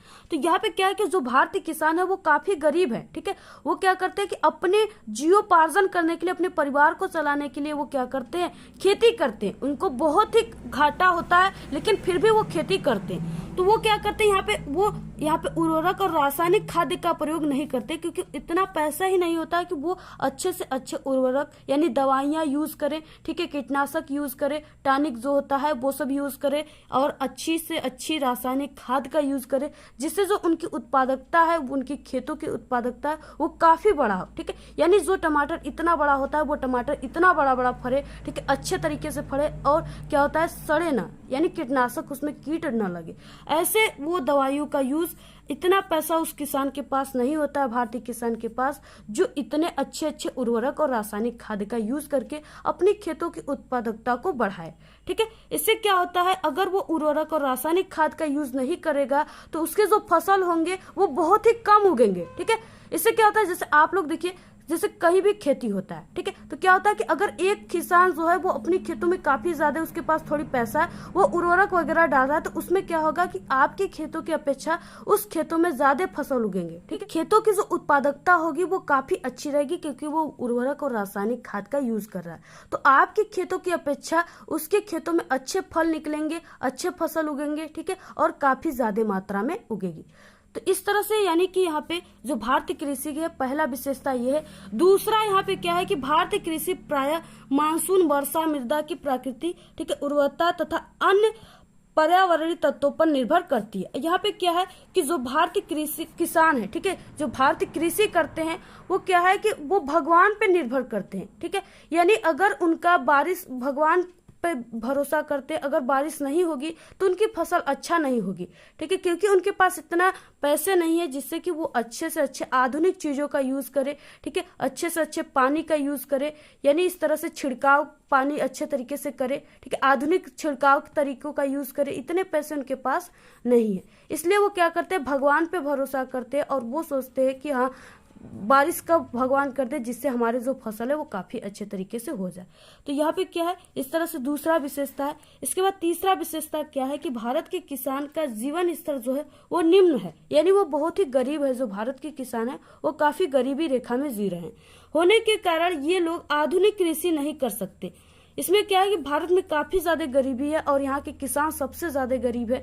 ये आधुनिक जो कृषि तकनीकी है उसका यूज जो है वो किसान नहीं कर रहे हैं, ठीक है। जैसे यहाँ पे क्या है, अभी भी आप लोग देखोगे तो भारत में कहीं कहीं बैलों से जुताई होती है, ठीक है, और यहाँ पे और कई प्रकार से ट्रैक्टरों से जुताई होती है, ठीक है। जैसे पहले प्लाऊ होता है, उसके बाद रोटावेटर वगैरह होता है। इससे क्या होती है कि जो खेत की उत्पादकता होती है वो काफी अच्छी होती है। लेकिन जो किसान होते हैं, ठीक है, वो भारतीय जो किसान होते हैं वो सिर्फ एक ही बार इसी तरह से जुतवा देते हैं खेत और उसमें फसल छींट देते हैं। इससे उनकी जो फसल होती है वो काफी अच्छे तरीके से उग नहीं पाती है, ठीक है। इनके कृषि उपकरण भी काफी पुराने होते। अब देखिए, जैसे पहले के जो पहले जमाने के ट्रैक्टर थे वो आज भी भारत में कहीं कहीं भी हैं, ठीक है। जो कि अभी आप लोग दूसरे देशों में देखोगे तो काफी जो ये कृषि चीज है, ठीक है, इसमें काफी ज्यादा वृद्धि हुआ है, ठीक है। अच्छे से अच्छे यूज किया गया है, यानी अच्छे से अच्छे मशीनों का यूज किया गया है। या भारत में जो है ये कभी अभी भी कहीं कहीं जो खटखट खटखट करने वाली ट्रैक्टर है वो अभी भी यूज हो रही है, ठीक है। और कहीं कहीं अभी बैलों से भी जुताई हो रही है। ये लोग जो है, ठीक है, जो भारतीय किसान है ये कमाने के लिए कृषि नहीं करते हैं। ये क्या करते हैं, अपने परिवार को, अपने जीविकोपार्जन को चलाने के लिए खेती करते हैं, क्योंकि इतनी खेती में इनको पैसे नहीं मिलते कि ये धन काफी ज्यादा इकट्ठा कर पाए, ठीक है। इसलिए ये सिर्फ अपने परिवार को चलाने के लिए खेती करते। तो इस तरह से आपको 3 इसके क्या करना है, भारतीय कृषि के 3 इसी तरह से आपको विशेषता, 3 कारण आप सभी को लिखना है। इसके बाद देखिए नेक्स्ट है चौथा क्वेश्चन, भारतीय कृषि पर वैश्वीकरण प्रभावों की संक्षिप्त में व्याख्या देना है आप सभी को, ठीक है। वैश्वीकरण यानी कि जो होता है, यानी SO2 जो होते हैं, कार्बन डाइऑक्साइड, ठीक है, जो यानी प्राकृतिक जो आपदा है इसका यहाँ पे पूछ रखा है। तो यहाँ पे देखिए इसको आप लोग कीजिए। यहाँ पे जो यहाँ पे अथवा वाला क्वेश्चन है ये काफी अच्छा और काफी इंपॉर्टेंट क्वेश्चन है, ठीक है, काफी सरल भी है। तो आप लोग इस क्वेश्चन को कीजिएगा, ये बहुत ही इंपॉर्टेंट क्वेश्चन है। तो यहाँ पे क्या हो जाएगा, राष्ट्रीय व्यापार तथा अंतर्राष्ट्रीय व्यापार में अंतर बताइए। तो ये भी 4 नंबर का। अब देखिए आप सभी को अंतर किस तरह से अपनी बोर्ड एग्जाम में लिखना है, जिसे आपको टीचर पूरे के पूरे 4 नंबर दे। देखिए प्रश्नोत्तर संख्या 4, ठीक है, यहाँ पे अथवा वाला क्वेश्चन है, तो आप लोग इस तरह से अथवा यहाँ पे लिख सकते हो, नहीं लिखोगे फिर भी ये चलेगा। इसके बाद देखिए यहाँ पे उत्तर में क्या हो जाएगा, राष्ट्रीय व्यापार तथा अंतर्राष्ट्रीय व्यापार में निम्नलिखित अंतर है। पहले आपको ये चीजें लिखना है। इसके बाद देखिए यहाँ पे राष्ट्रीय व्यापार आपको एक तरफ यानी इस तरह से यहाँ पे आपको राष्ट्रीय व्यापार लिखना है और दूसरी तरफ आपको अंतर्राष्ट्रीय व्यापार लिखना है और यहाँ पे आपको लाइनिंग कर देना है, ठीक है। यानी जैसे यहाँ पे लिखे अंतर आपको उसी तरह से लिखना है, तभी आपको नंबर मिलेंगे। इसमें पहला क्या है, यानी राष्ट्रीय व्यापार क्या है, इसमें क्या है, पहला कि इस प्रकार का व्यापार जो है वो देश के अंदर ही होता है, ठीक है, जैसे राज्यों के बीच व्यापार। अब देखिए जो राष्ट्रीय व्यापार है, यानी ये क्या है, ये क्या है कि अपने, जैसे हमारा भारत देश है, ठीक है, इस भारत में ही ये राष्ट्रीय व्यापार सिर्फ चलेगा। इसी को, यानी जो चीजें अपने भारत में एक राज्य से दूसरे राज्य में जा रही है, ठीक है, उसी को कहते हैं यहाँ पे राष्ट्रीय व्यापार। तो यहाँ पे क्या है कि ये राष्ट्रीय व्यापार के अंतर्गत आता है, जो इसी यानी अपने देश में ही वो व्यापार हो रहा है, ठीक है। जैसे देखिए लखनऊ का, ठीक है, कोई भी यानी उत्पाद हो गया, कोई भी सामान हो गए, वो क्या चले गए, जैसे वो गुजरात चले गए, ठीक है। तो ये क्या है, अपने ही भारत में व्यापार हो रहा है, यानी कि यहाँ पे 2 राज्यों के बीच में हो रहा है, तो इसको राष्ट्रीय व्यापार कहते हैं। इसके बाद यहाँ पे अंतर्राष्ट्रीय व्यापार क्या हो जाएगा, यहाँ पे इस प्रकार का व्यापार को, यानी कि 2 देशों के बीच में यह व्यापार होता है। जैसे क्या है कि भारत और ब्रिटेन, ठीक है, भारत भी देश है और ब्रिटेन भी देश है, यानी इन दोनों में अगर व्यापार होता है किसी भी वस्तुओं का, ठीक है, यानी लाना निर्यात और निर्यात होता है 2 देशों के बीच में, ठीक है, किसी वस्तुओं का, तो उसको अंतर्राष्ट्रीय व्यापार कहते हैं, यानी वो अंतर्राष्ट्रीय स्तर पे वो व्यापार हो रही है। इसके बाद नेक्स्ट है इसमें दूसरा, यानी यहाँ पे राष्ट्रीय व्यापार के अंतर्गत, ठीक है, इसके अंतर्गत अतिरिक्त उत्पाद एक प्रदेश से दूसरे प्रदेश को भेजा जाता है। यानी कि अगर कोई भी उत्पाद, ठीक है, अपने एक प्रदेश में अधिक हो गए तो वो दूसरे प्रदेश में भेजा जाता है। इसके बाद यहाँ पे क्या है, दूसरे में यहाँ पे अंतर्राष्ट्रीय व्यापार में इसके अंतर्गत, यानी अंतर्राष्ट्रीय व्यापार के अंतर्गत क्या है कि इसके अतिरिक्त उत्पाद एक देश से दूसरे देश को भेजा जाता है। कोई भी उत्पाद एक देश से दूसरे देश में भेजा जाता है। बहुत ही सरल है। इसमें सिर्फ जो चीजें यहाँ पे, ठीक है, राष्ट्रीय स्तर पे बोला है, यहाँ पे राज्यों में प्रदेशों के लिए, इसमें आप सभी को यहाँ पे क्या लगा देना है, देशों में लगा देना है, ठीक है। तीसरा हो जाएगा ये प्रादेशिक असंतुलन को मिटाता है, क्योंकि ये प्रदेश में हो रहा है इसलिए ये प्रादेशिक ही असंतुलन को मिटा रहा है। इसके बाद इसमें अंतर्राष्ट्रीय में क्या हो जाएगा, ये देशों के मध्य असंतुलन को मिटा रहा है। ठीक है, देशों के मध्य जो असंतुलन है उसको मिटा रहा है। यहाँ पे नेक्स्ट है चौथा, पंजाब हरियाणा अपने अतिरिक्त गेहूं को अन्य राज्यों में भेजते हैं। ये जो व्यापार है, ठीक है, ये राष्ट्रीय स्तर का व्यापार है, यानी ये राष्ट्रीय व्यापार का उदाहरण है। इसके बाद देखिए अंतर्राष्ट्रीय व्यापार में क्या हो जाएगा, भारत अपना अतिरिक्त लौह इस्पात, ठीक है, लौह अयस्क जो है वो जापान को भेजता है। ये जो व्यापार है ये अंतर्राष्ट्रीय व्यापार के अंतर्गत आता है, उसी का ये उदाहरण है। तो इस तरह से आपको पूरा इसी तरह से अंतर लिखना है, तब जाके आपको पूरे के पूरे 4 नंबर मिलेंगे। इसके बाद देखिए नेक्स्ट क्वेश्चन आ गया वर्णनात्मक प्रश्न। ठीक है, वर्णनात्मक प्रश्न में दूसरा आ गया यहाँ पे, और इसका आंसर आप सभी को यहाँ पे 150 शब्दों में लिखना है। ठीक है, क्योंकि ये क्वेश्चन जो है ये 6 नंबर का है। कितने नंबर का, 6 नंबर का। तो यहाँ पे देखिए 150 का मतलब कि आप सभी को 2.5 पेज लिखना है। कितना लिखना है, 2.5 पेज लिखना है इसका आंसर, तभी आपको पूरे 6 नंबर मिलेंगे इसमें। ठीक है, वर्णनात्मक प्रश्न 2 में यहाँ पे 5वां क्वेश्चन दिया हुआ है, यूरोप में राष्ट्रवाद के उदय में जर्मनी एवं इटली के एकीकरण का योगदान बताइए। ठीक है, अब देखिए आपको इसको किस तरह से इसका पूरा आंसर लिखना है, आपको 2.5 पेज में। ठीक है, तभी आपको पूरे 6 नंबर मिलेंगे। तो यहाँ पे हम आपको पूरा का पूरा लिख करके सभी आंसर बताएंगे। यहाँ पे देखिए पहला क्या हो जाएगा, यूरोप में राष्ट्रीयता की भावना के विकास के कारण यूरोपीय राज्यों का एकीकरण हुआ। ठीक है, यानी इसमें क्या हो गया कि राष्ट्रीय भावना का विकास इस यूरोप में नहीं था, इसी के कारण यहाँ पे क्या हो गया कि यहाँ पे, ठीक है, राष्ट्रीय यानी कि यहाँ पे यूरोपीय राज्यों का एकीकरण हो गया। यानी इसमें क्या था कि इस सिर्फ एक ही राज्य था, तो इसमें क्या हो गया, इसका एकीकरण हो गया। यानी इसमें जितने भी छोटे और बड़े, ठीक है, राष्ट्र थे वो क्या हो गया, उसका उदय हो गया, वो एक अपने अपने में बट गए। ठीक है, इसका कारण यही था, यूरोपीय राष्ट्रीय भावना की विकास करने के लिए यूरोपीय जो राज्य था उसमें एकीकरण हुआ। इसके बाद देखिए इसमें दूसरा है, ये यूरोपीय राष्ट्रवाद का परिणाम था कि 19वीं शताब्दी के अंतिम उत्तरार्ध में, ठीक है, संकीर्ण राष्ट्रवाद का जन्म हुआ। संकीर्ण राष्ट्रवाद के कारण प्रत्येक राष्ट्र की जनता और शासक के लिए, ठीक है, यानी शासक के लिए उनका राष्ट्र ही सब कुछ हो गया। अब देखिए राष्ट्र सब कुछ हो गया तो वो क्या हो गए, वो बिल्कुल स्वतंत्र हो गए। ठीक है, बिल्कुल स्वतंत्र हो गए। ये इसका मतलब क्या है कि इसके लिए वो किसी भी सीमा तक जाने के लिए बिल्कुल तैयार हो गए। अपने पूरे राष्ट्र में वो कहीं भी किसी भी सीमा पर जाने के लिए बिल्कुल तैयार हो गए। इसके बाद देखिए यहाँ पे तीसरा क्या है कि यूरोपीय राष्ट्रवाद के प्रभाव के कारण जर्मनी, ठीक है, इटली जैसे राष्ट्रों में साम्राज्यवादी प्रवृत्तियों का उदय हो गया।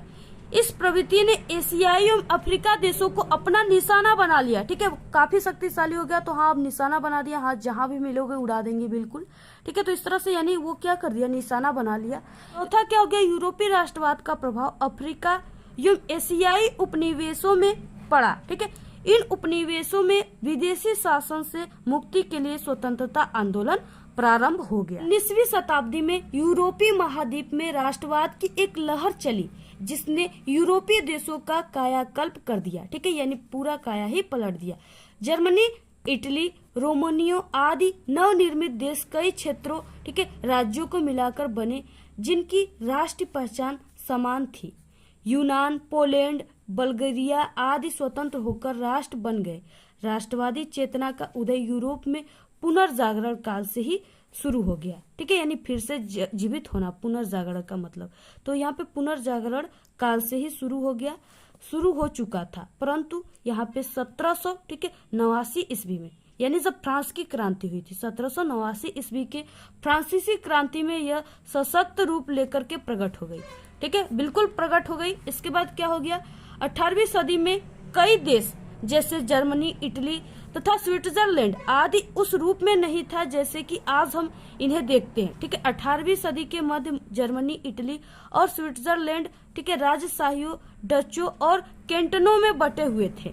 फ्रांसीसी क्रांति से पहले फ्रांस एक ऐसा राज्य था जिनके संपूर्ण भूभाग पर केवल एक निरंकुश राज्य का शासन था। यानी बहुत ही बड़ा जो ये फ्रांस है, इस पे क्या होता था इससे पहले, यानी फ्रांसीसी क्रांति से पहले क्या था कि इस पूरे फ्रांस के भूभाग पे सिर्फ एक ही राजा था, ठीक है, उसका ही इस पूरे राज्य व्यवस्था पे भूभाग पे हक था, वही उस पे शासन करता था और उसी के माध्यम से, ठीक है, कर लगाए जाते थे जनता पे और पूरा शासन व्यवस्था चलाए जाते थे। तो इस तरह से आप सभी को क्या करना है, पूरा इसी तरह से इस क्वेश्चन का आंसर लिखना है। अब देखिए हम इतना लिखे हुए, कितना लिखे हुए, ठीक है, जितना यहाँ पे हमने लिखा हुआ है आपको उतना ही आपको, ठीक है, बोर्ड एग्जाम में लिखना है। पूरा का पूरा आपको आंसर इसी तरह से लिखना है। इतना लिखोगे तभी आपको समझिए 6 नंबर मिलेंगे। अब यहाँ पे देखिए हम लिख लेते हैं तो आप लोग भी लिख सकते हो, आप लोग भी इसको, बहुत ही सरल है, आप लोग लिख लीजिएगा। और आपको ये काफी कठिन लग रहा है तो अगर आपको पास होने की ट्रिक चाहिए कि बड़े से बड़े क्वेश्चन को, ठीक है, सामाजिक विज्ञान में किस तरह से ट्रिक से लिखना है, तो आप सभी लोग कमेंट कीजिएगा, हम आपको तुरंत वीडियो प्रोवाइड करा देंगे, ठीक है। और सामाजिक विज्ञान में कॉपी कैसे लिखे, ये सब वीडियो हम आप सभी को देंगे, तो आप लोग कमेंट कीजिएगा। सभी के सामाजिक विज्ञान के पेपर, ठीक है, 3 मार्च से पहले ये सभी वीडियो आपको मिल जाएंगी, इसलिए आप लोग चैनल को सब्सक्राइब करके रखिएगा, तभी आपके पास नोटिफिकेशन जा पाएगा और आप लोग उस वीडियो को देख सकोगे, ठीक है। और टेलीग्राम चैनल को भी ज्वाइन कर लीजिए, उसका लिंक आपको इस वीडियो के डिस्क्रिप्शन में मिल जाएगा, वहां पे भी हम आपको ट्रिक की वीडियो सेंड कर देते हैं। इसमें 5वें का अथवा क्वेश्चन दिया हुआ है, ब्रेटन वुड्स ट्यूवन, ठीक है, यानी कि ब्रेटन वुड्स की जुड़वा संतान किन्हें कहा जाता है। तो ये क्वेश्चन यानी इसमें अथवा था, आप लोग इसको कीजिए या इसको कीजिए, दोनों 6 नंबर का है, एक ही करना है, ठीक है। तो आप लोग इसी को कर लीजिए, ये काफी अच्छा है, तो आप लोग इसी को कीजिए। इसका आंसर हम बता दिए आपको, इसका आंसर आप सभी को, ठीक है, इस वीडियो के बाद आपको 2 घंटे की एक वीडियो आएंगी, उसमें हम आपको पूरा का पूरा आंसर लॉन्ग क्वेश्चन का पूरे के पूरे सॉल्यूशन के साथ बता देंगे। और आप लोग उस वीडियो में जरूर जुड़िएगा और उस वीडियो को जरूर देखिएगा, क्योंकि उसमें भी काफी वायरल क्वेश्चन जितने भी हैं उसमें सभी के सॉल्यूशन रहेंगे, ठीक है। नेक्स्ट है यहाँ पे 6वां क्वेश्चन, भारत में स्थानीय स्वशासन के किन्हीं 3 गुणों एवं समस्याओं का उल्लेख करना है। ये भी 6 नंबर का क्वेश्चन है। नेक्स्ट है यहाँ पे, इसमें अथवा है, सामाजिक विभाजन किस तरह से राजनीतिक को प्रभावित करते हैं, ठीक है, इसके आपको 2 उदाहरण लिखना है। बहुत ही इंपॉर्टेंट है, सभी के आंसर हम आप सभी को दे देंगे और आप लोग प्लेलिस्ट में भी देख सकते हो हमारे चैनल के सामाजिक विज्ञान वाले में। नेक्स्ट है 7वां, संसाधन का अर्थ लिखिए। ये क्वेश्चन बहुत ही इंपॉर्टेंट है, ठीक है। एक संसाधन के रूप में भूमि का उपयोग किन उद्देश्यों के लिए किया जाता है, व्याख्या कीजिए। बहुत ही व्यवहारिक क्वेश्चन है, इंटरेस्टिंग, आप लोग लिख सकते हो 6 नंबर में। अथवा है कि भारत में पाई जाने वाली मुख्य फसलों पर एक आपको लेख लिखना है, यानी एक कहानी टाइप का लिख देना है 2.5 पेज में, ठीक है। 6 नंबर मिलेंगे तभी आप सभी को। तो भारत में कई प्रकार की फसलें पाई जाती है, आप सभी को पता है, रबी की फसलें, ठीक है, और आप सभी खरीफ की फसलें। तो आप सभी को उन्हीं फसलों पर जो भी आपको आता है अपने शब्दों में ही बनाकर लिखना है, लेकिन आप लोग उसको लिखिएगा। इसके बाद नेक्स्ट है 8वां क्वेश्चन, प्राथमिक एवं द्वितीयक क्षेत्रों की आपको विशेषताएं लिखना है और विवेचना करना है, ठीक है। यानी प्राथमिक क्षेत्रक में हमने आप सभी को बताया ऊपर की क्या क्या पाए जाते हैं। जैसे प्राथमिक क्षेत्रक जो है ये क्या है कि सीधे प्राकृतिक से जुड़ा हुआ है, ठीक है। तो इस तरह से आपको दोनों में लिखना है। इसके बाद नेक्स्ट है, इसमें अथवा दिया हुआ है, इसको आप लोग 8वें का ये वाला क्वेश्चन कीजिए। या यहाँ पे वैश्वीकरण ने किस तरह भारतीय अर्थव्यवस्था की सहायता की है, उचित उदाहरणों के माध्यम से आप लोग सहायता से आपको इसको समझाना है, उदाहरण देकर समझाना है, तभी आपको 6 नंबर मिलेंगे। तो इसके सभी के आंसर आपको 2 घंटे की कल वीडियो आएंगी, उस पर सभी के आंसर हम आप सभी को दे देंगे। नेक्स्ट आता है यहाँ पे देखिए 9वां क्वेश्चन, अब आ गया मानचित्र संबंधित प्रश्न। अब आप सभी को इसका आंसर मानचित्र में किस तरह से भरना है और सबसे पहले क्वेश्चन क्या है इसको देखना है, ठीक है। और ये क्या है, 5 नंबर का पहला दिया और इसमें दूसरा भी है, वो भी 5 नंबर का, यानी 10 नंबर का ये मानचित्र वाला क्वेश्चन आपको आते हैं एग्जाम। तो यहाँ पे देखिए मानचित्र संबंधित प्रश्न दिए हुए हैं, ठीक है। अब आप सभी को इसको मानचित्र में किस तरह से भरना है और यहाँ पे इस क्वेश्चन का आंसर क्या हो जाएंगे। तो यहाँ पे पहला क्वेश्चन यानी यहाँ पे, ठीक है, 9वें का क में दिया हुआ है, निम्नलिखित स्थान को भारत की रेखा यानी मानचित्र में आपको चिन्ह द्वारा, ठीक है, नाम सहित दर्शाना है। सही नाम तथा सही अंकन हेतु आपको आधा प्लस आधा 1 नंबर आपको मिलेंगे। यानी अगर आप लोग सिर्फ सही नाम लिख देते हो आंसर में, आंसर सिर्फ, तो आपको आधा नंबर मिलेंगे। अगर आप लोग, ठीक है, मानचित्र पर भी इसको दिखाओगे कि हाँ इसमें कहाँ पे कौन जो चीजें यहाँ पे पूछ रखा है वो है, तो फिर से आपको आधा नंबर 1 नंबर मिलेंगे, ठीक है। तो यहाँ पे देखिए क्या है, पहला यहाँ पे क्वेश्चन दिया, वो स्थान जहां अंग्रेज ने अपनी पहली राजधानी बनाई, ठीक है। तो अंग्रेज ने अपनी पहली राजधानी कहाँ पे बनाई थी? कोलकाता में बनाई थी, ठीक है, जिसे कलकत्ता भी कहते हैं। तो यहाँ पे देखिए आप सभी को इस क्वेश्चन को सबसे पहले कॉपी में किस तरह से लिखना है इसका आंसर, और आपको फिर मानचित्र में कैसे भरना है। यहाँ पे देखिए ये जो मानचित्र है, ठीक है, ये आपको आपके सामाजिक विज्ञान का जिस दिन पेपर रहेगा, आपके पेपर के साथ ही ये मानचित्र वाला, ठीक है, ये जरूर मिलेगा आप सभी को। अब यहाँ पे देखिए आपको क्या करना है, इस मानचित्र में सबसे पहले यहाँ पे अपना अनुक्रमांक लिखना है, ठीक है। जो भी आपका 10 अंक का अनुक्रमांक है, आपको यहाँ पे अपने रोल नंबर को लिख देना है। तो यहाँ पे हम आपको एक रोल नंबर यहाँ पे हम लिख देते हैं 10 अंकों का, ठीक है। यहाँ पे हो जाएगा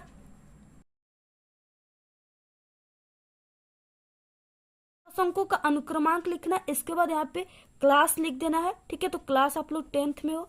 इसके बाद यहाँ पे देखिए पेपर कोड, पेपर कोड में क्या भराएगा, यहाँ पे पेपर कोड में आप सभी को जो आपका सामाजिक विज्ञान का, ठीक है, पेपर का संकेतांक है, यहाँ पे 824 DZ, इसी को आपको यहाँ पे लिखना है। तो यहाँ पे हो जाएगा 824 DZ। सबसे पहले आपको मानचित्र में, ठीक है, ये आपको अनुक्रमांक, पेपर कोड और क्लास इस तरह से लिख देना है। इसके बाद देखिए अब आपको यहाँ पे कॉपी में क्या लिखना है और इसके बाद आपको मानचित्र भरना कैसे है। तो सबसे पहले देखिए आप लोग मानचित्र कार्य कर रहे हो, ठीक है, मानचित्र संबंधित प्रश्नों का उत्तर आप लोग लिख रहे हो। तो आपको सबसे पहले अपनी बोर्ड एग्जाम की कॉपी में, ठीक है, सबसे ऊपरी सिरे पे आपको मानचित्र कार्य लिख देना है। किस तरह से? अब देखिए यहाँ पे आपको लाइनिंग वगैरह सब पता ही है। अब आपको यहाँ पे क्या करना है, ये कॉपी आपको यहाँ पे लिखना है मानचित्र कार्य।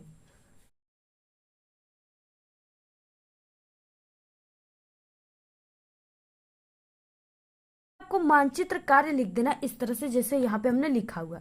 इसके बाद देखिए आपको जो भी ये क्वेश्चन दिया है, तो यहाँ पे ये क्या है, 9वां क्वेश्चन है, ठीक है। तो आपको यहाँ पे प्रश्नोत्तर संख्या 9 लिख देना है यहाँ पे, ठीक है।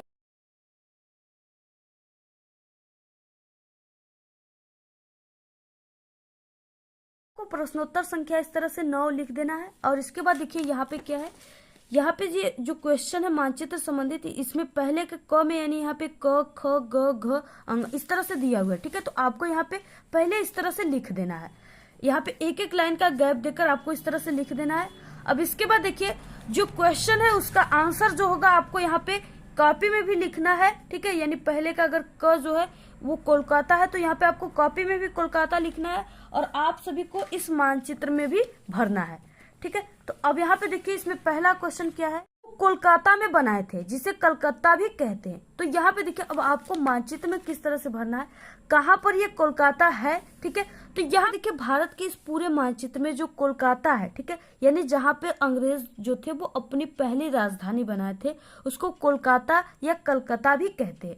तो यहाँ पे वो कहाँ पे स्थित है, तो देखिए यहाँ पे यानी इधर जो साइड है इधर क्या है, इधर कोलकाता स्थित है, ठीक है। तो यहाँ पे यानी यहाँ पे जो है ये कोलकाता यहाँ पे स्थित है। तो आप सभी को यहाँ पे इस तरह से करने के बाद यहाँ पे आपको लिख देना है कोलकाता या कलकत्ता, ठीक है। तो इस तरह से आप सभी को यहाँ पे लिख देना है।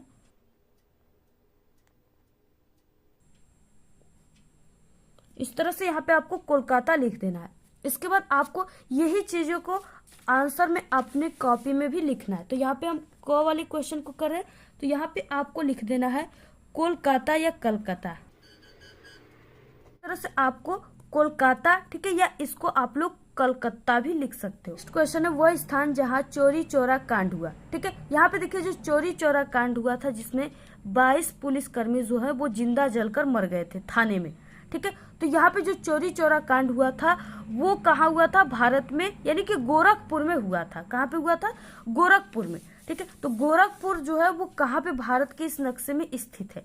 तो यहाँ पे देखिए जो गोरखपुर है वो क्या है कि वो लखनऊ के आसपास यानी यूपी में है, तो वो लखनऊ के कहीं भी आसपास में है। तो देखिए भारत के इस मानचित्र में जो अपना यूपी है वो कहाँ पे है, ठीक है। तो यहाँ पे आप लोग यहाँ पे जो यहाँ से देख रहे हो, ठीक है, इतना बड़ा जो भूभाग यहाँ पे है ये क्या है, ये अपना यूपी है जहाँ पर हम और आप बैठे हैं, ठीक है। और आप लोग हमारी इस वीडियो को जहाँ से देख रहे हो, तो यहाँ पे क्या है, इसी में ये पूरा ये क्या है, यूपी का क्षेत्र है। यहाँ पे आप लोग जैसे यहाँ पे क्या है यूपी, तो यहाँ पे एक पूरा क्या है यूपी है, ठीक है। तो यहाँ पे यूपी में यहाँ पे क्या हो गया, ये लखनऊ हो गया। अब इसी के बगल में क्या है, गोरखपुर है, ठीक है। तो यानी इसी के बगल में यहाँ पे क्या है, गोरखपुर है और यहाँ पे क्या हुआ था, चौरी चौरा कांड हुआ था। आपको इसी जगह शो करना है, तो यहाँ पे आप लोग गोरखपुर लिख दीजिए, ठीक है। तो इस तरह से आप सभी को क्या लिखना है, यहाँ पे गोरखपुर इस तरह से लिख देना है, ठीक है। इसी लखनऊ के बगल में ही है, यहाँ पे क्या हुआ था, चौरी चौरा कांड हुआ था। आपको यहाँ पे गोरखपुर लिख देना है। अब इसी को आपको यहाँ पे कॉपी में लिखना है, ठीक है। तो यहाँ पे आप लोग लिख दीजिए गोरखपुर। नेक्स्ट क्वेश्चन है वह स्थान जहाँ प्रसिद्ध स्वर्ण मंदिर स्थित है, ठीक है। तो जो स्वर्ण मंदिर है वो कहाँ पे है, पंजाब में है, जो कि अमृतसर में है, यानी कि पंजाब के अमृतसर में है, ठीक है। तो यहाँ पे देखिए अब मानचित्र में आपको किस तरह से लिखना है। अब देखिए भारत के मानचित्र में जो पंजाब है वो कहाँ पे है, यानी यहाँ पे क्या है, ये पंजाब है, ठीक है। ये यहाँ पे पंजाब है और इसी पंजाब में क्या है, अमृतसर है। तो अमृतसर कहाँ पे स्थित है इसमें, अब यहाँ पे देखिए अमृतसर जो है यहाँ पे स्थित है, यहाँ पे क्या अमृतसर स्थित है। तो आपको यहाँ पे क्या करना है, इस तरह से ऐसे लिखने के बाद यहाँ पे आपको लिख देना है अमृतसर। इसी को आपको कॉपी में भी लिख देना है। नेक्स्ट है यहाँ पे क्वेश्चन घ वह स्थान जहाँ आनंद भवन स्थित है। तो आनंद भवन कहाँ पे स्थित है, प्रयागराज में स्थित है, ठीक है, यानी इलाहाबाद में।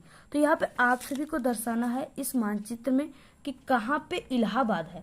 तो यहाँ पे देखिए इलाहाबाद जो है वो यूपी में ही है। तो यहाँ पे इलाहाबाद जो है वो लखनऊ के नीचे ही है, यानी इधर क्या है, ये पूरा आप सभी का इलाहाबाद है इधर, ठीक है। तो यहाँ पे आप सभी को इसमें शो कर देना है इलाहाबाद, ठीक है। तो यहाँ पे जैसे आप लोग इलाहाबाद भी लिख सकते हो और आप लोग प्रयागराज भी लिख सकते हो, ठीक है। तो इस तरह से आप लोग को लिख देना है। अब इसको आपको कॉपी में भी लिख देना है यहाँ पे।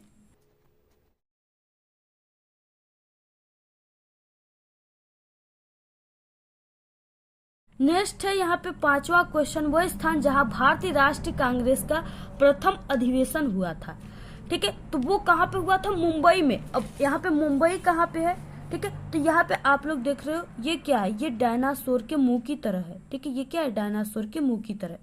इसी में क्या है, इसी के नीचे यानी यहाँ पे क्या है, मुंबई है, ठीक है। तो यहाँ पे आप सभी को क्या करना है, यहाँ पे इस तरह से ऐसे लिखने के बाद यहाँ पे आपको लिख देना है मुंबई,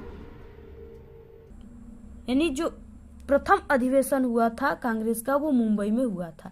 तो इस तरह से आप लोग इसमें मुंबई लिखिए और यहाँ पे आप लोग लिख दीजिए मुंबई। इसमें देखिए 5 क्वेश्चन पहले वाले क्वेश्चन में था, तो यहाँ पे पूरे को इस तरह से भर देना है। इसके बाद देखिए इसमें क्या है, इसके बाद यहाँ पे क्या है, ये जो क्वेश्चन यानी यहाँ पे जो दिया है ये आपको नहीं करना, ये सिर्फ केवल दृष्टिबाधित परीक्षार्थियों के लिए, यानी जिसको कम दिखाई देता है उसके लिए ये क्वेश्चन है, आपके लिए सिर्फ ये है। इसके बाद इसमें और भी दिया हुआ है यहाँ पे। अब देखिए यहाँ पे, ठीक है, ख दिया है। ख में क्या क्या है, दिए गए भारत के मानचित्र में निम्नलिखित को दर्शाइए, आपको दर्शाना है। और यहाँ पे क्या है कि आप सभी को, ठीक है, कौन सा जो स्थान है वो मानचित्र में कहाँ पर स्थित है, आपको यहाँ पे सिर्फ चिन्ह के द्वारा दर्शाना है। तो ये आप सभी का यानी कि यहाँ पे कितने नंबर का है, 1 नंबर का है। देखिए यहाँ पे 9वें का ख है, ठीक है। यहाँ पे 9वें का ख में क्या है कि दिए गए भारत के मानचित्र में निम्नलिखित को दर्शाना है। आपको यहाँ पे क्या करना है, ठीक है, नाम के साथ साथ आपको यहाँ पे चिन्ह के द्वारा भी आपको मानचित्र में दर्शाना है। यहाँ पे क्या है, पहला इसमें दिया है नागार्जुन सागर बांध, चिन्ह द्वारा नाम सहित आपको दर्शाना है, ये भी 5 नंबर का है, ठीक है। तो आपको देखिए सबसे पहले यहाँ पे प्रश्नोत्तर संख्या 9 का ख, ठीक है, यहाँ पे प्रश्नोत्तर संख्या 9 का क था, इसके बाद यहाँ पे ख, ठीक है। यहाँ पे आपको इस तरह से लिख देना है, इसमें जो भी आंसर सही होगा आपको इस तरह से इसमें लिखना है। अब देखिए यहाँ पे नागार्जुन सागर बांध जो है वो कहाँ पे स्थित है, ठीक है। तो वो देखिए आंध्र प्रदेश में स्थित है, यानी कृष्णा नदी पर स्थित है। तो अब आंध्र प्रदेश जो है वो कहाँ पे मानचित्र में स्थित है, अब देखिए ये भारत के मानचित्र में जो आंध्र प्रदेश है वो यहाँ पे, यानी कि ये मानचित्र के बिल्कुल नीचे वाले सिरे पे यहाँ पे जो है ये क्या है, आंध्र प्रदेश स्थित है। यहाँ पे क्या है, आंध्र प्रदेश स्थित। आंध्रा वाले लोग यहाँ आंध्र प्रदेश में ही रहते हैं। तो आपको यहाँ पे क्या लिख देना है, यहाँ पे लिखना है आप सभी को नागार्जुन सागर बांध। यहाँ पे क्या लिखना है, नागार्जुन सागर बांध।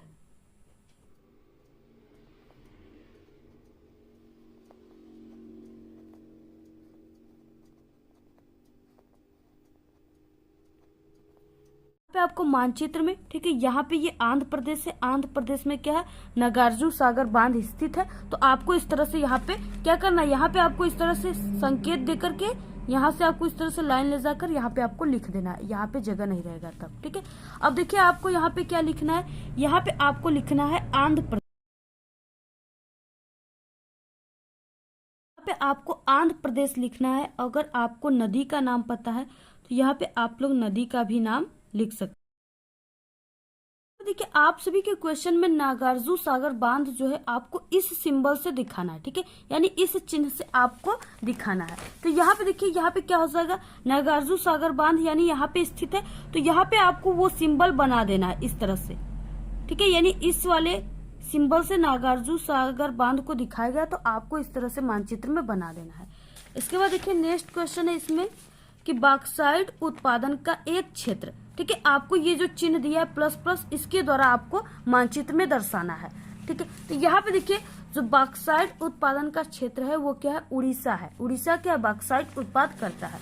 तो आपको यहाँ पे देखिए उड़ीसा कहाँ पे है, उड़ीसा जो है ये यानी इसी कलकत्ता के बगल में क्या है, उड़ीसा है, यानी यहाँ पे क्या है, उड़ीसा है। तो आपको इस सिंबल से सबसे पहले इस सिंबल को बना देना है यहाँ पे, इसके बाद यहाँ पे आपको लिख देना है उड़ीसा। ठीक है, इस तरह से, और इसमें आपको कॉपी में सिर्फ लिख देना है उड़ीसा। ठीक है, यानी उड़ीसा आपको लिख देना है।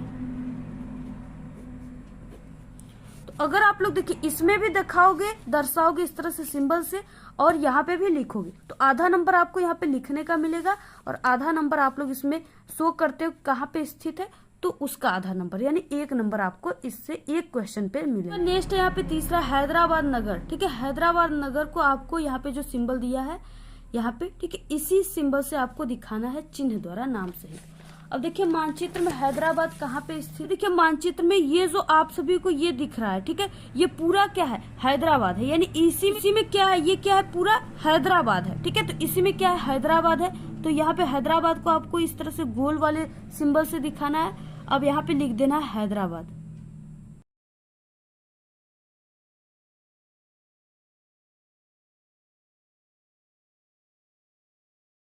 नेक्स्ट क्वेश्चन चौथा, ब्रह्मपुत्र नदी। ठीक है, चिन्ह द्वारा आपको दर्शाना है, और नदी का सिंबल इस तरह से होता है, तो आप सभी को दर्शाना है। ठीक है, जो ब्रह्मपुत्र नदी है वो अरुणाचल प्रदेश से निकलती है, और जो अरुणाचल प्रदेश है वो कहाँ पे है, इस भारत के मानचित्र में। ठीक है, तो अरुणाचल प्रदेश जो है वो यहाँ पे स्थित है। यहाँ पे क्या है, यहाँ पे ही ब्रह्मपुत्रा नदी इसी जगह से निकलती है।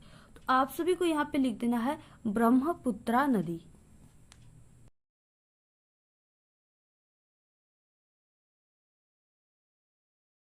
देखिए ब्रह्मपुत्र नदी का आपको सिंबल इस तरह से बना देना है।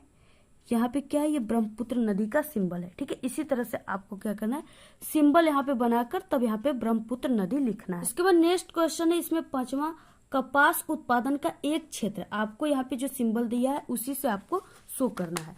तो यहाँ पे देखिए कपास उत्पादन का जो एक क्षेत्र है, ठीक है, वो क्या है, गुजरात है। गुजरात में कपास काफी ज्यादा उत्पादन होता है, और यहाँ पे वस्त्र भी बनता है। तो आपको इस सिंबल से शो करना है। तो यहाँ पे देखिए, अब देखिए गुजरात कहाँ पे स्थित है, गुजरात अहमदाबाद जो है, यानी ये जो डायनासोर का मुंह की टाइप का यहाँ पे आकार है, इसी में क्या है, सभी स्थित है। ठीक है, इसी में साबरमती आश्रम भी स्थित है। तो यहाँ पे क्या हो जाएगा, आपको इस सिंबल से शो करना है। तो आपको इस तरह से क्या करना है, यहाँ पे इस तरह से सिंबल बनाकर, और यहाँ पे आप लोग लिख दीजिए गुजरात। यहाँ पे भी आप लोग लिख सकते हो, और यहाँ पे भी आप लोग लिख सकते हो, यहाँ पे गुजरात। ठीक है, अब आपको यहाँ पे कॉपी में भी लिख देना है यहाँ पे गुजरात। तो इस तरह से आपको कॉपी में भी लिख देना है। यानी ये मानचित्र संबंधित क्वेश्चन है, और मानचित्र संबंधित कार्य आपको इसी तरह से लिखना है, जैसे यहाँ पे हमने कॉपी में भी लिखा है इस तरह से, और यहाँ पे आपको मानचित्र में भी भरना है। ठीक है, और यहाँ पे आप सभी को, ठीक है, पेंसिल से भरना है, आपको पेन से नहीं भरना है। एग्जाम में आपको पेंसिल से भरना है। कहीं अगर आपका गलत हो गया तो आप लोग उसको मिटा करके फिर से लिख सकते हो, तो इसलिए आपको पेंसिल का ही यूज करना है। इसी तरीके से पूरा आपको भरना है, तभी आपको पूरे के पूरे 10 नंबर मिलेंगे। इसके बाद देखिए ये जो है, ये आप सभी लोगों को नहीं करना है, ये दृष्टि बाधित लोगों के लिए करना है। ठीक है, जिसको कम दिखाई देता है उसके लिए ये क्वेश्चन है, यानी उसको नक्शा में नहीं दिखाना है, सिर्फ आंसर ही लिख देगा तो उसको 1 नंबर मिल जाएंगे। तो यहाँ पे आप लोगों को ये वाला करना है। ठीक है, और ये ख करना है और जो क बताए इसके बाद वो वाला करना है। तो ये रहा पेपर आप सभी का, सामाजिक विज्ञान का बिल्कुल वायरल पेपर है। ठीक है, आप लोग इसमें जितने भी क्वेश्चन है इस पेपर में थे सभी बिल्कुल वायरल क्वेश्चन थे। आप लोग पूरे पेपर को आज ही आप लोग तुरंत इसको तैयार कर लीजिएगा। ठीक है, अगर आप लोग इसको तैयार कर लिए तो आपका 70 में 70 नंबर बिल्कुल पक्का है। ठीक है, आप लोग जल्दी से इस सभी क्वेश्चन को तैयार कर लीजिए और आप लोग सभी दोस्तों में इसको जरूर इस वीडियो को शेयर कीजिएगा। और देखिए यहाँ पे देखिए हम आप सभी को बता दें कि ये जो पेपर है ये बिल्कुल सेम पेपर आपके बोर्ड एग्जाम में नहीं आएगा। हाँ, ये है कि आप सभी का इसी टाइप का पेपर आएगा और इसमें जितने भी क्वेश्चन है उसमें से आप सभी के एग्जाम में यानी कि 100% क्वेश्चन है तो उसमें आप सभी का 50 से 60% क्वेश्चन जो है बिल्कुल सेम क्वेश्चन मिलेंगे। ठीक है, इसलिए देखिए आप सभी लोग ये नहीं कि सिर्फ इसी पेपर को ही तैयार करके आप लोग एग्जाम देने चले गए। आप लोगों को इस पेपर के साथ साथ हमारे चैनल पे, ठीक है, इससे पहले भी हमने एक पेपर अपलोड किया और एक पेपर अभी आएगी। ठीक है, यानी सभी पेपर जितने भी वायरल हमारे चैनल पे सभी पेपर को आपको तैयार करना है और हम आप सभी को जो 2 घंटे की एक वीडियो देंगे उस पूरे वीडियो को जितने भी इंपॉर्टेंट क्वेश्चन है उसको तैयार करना है। ठीक है, तब जाकर आप सभी को सामाजिक विज्ञान में पूरे 70 में 70 आप सभी का आएगा। ठीक है, यानी आप सभी को पूरा का पूरा इस पेपर के साथ साथ सभी इंपॉर्टेंट क्वेश्चन जितने भी सभी को तैयार करना है। ठीक है, ये नहीं कि सिर्फ आप लोग इस पेपर को ही तैयार करके चले गए और हाँ आप लोग कह दिए कि 70 में 70 नंबर का पूरा हम कर देंगे, तो ऐसा नहीं है। ठीक है, आप लोग इस पेपर के साथ सभी इंपॉर्टेंट क्वेश्चन वगैरह तैयार करके ही जाइएगा। तो आपको ये वीडियो कैसा लगा? अगर वीडियो पसंद आए तो एक बड़ा सा लाइक कर दे, चैनल पे नए तो सब्सक्राइब जरूर करें। आप लोग इस वीडियो को ज्यादा से ज्यादा अपने सभी दोस्तों में शेयर कीजिए। हमारे चैनल पे बोर्ड एग्जाम से रिलेटेड कई इंपॉर्टेंट ट्रिक और टिप्स की वीडियो अपलोड है। आप लोग अगर विजिट नहीं किए तो एक बार आप लोग हमारे चैनल पे विजिट जरूर करें। तो आज के इस वीडियो में सिर्फ इतना ही। आप लोग कमेंट करना बिल्कुल ना भूले। Thanks, all the very best, bye bye.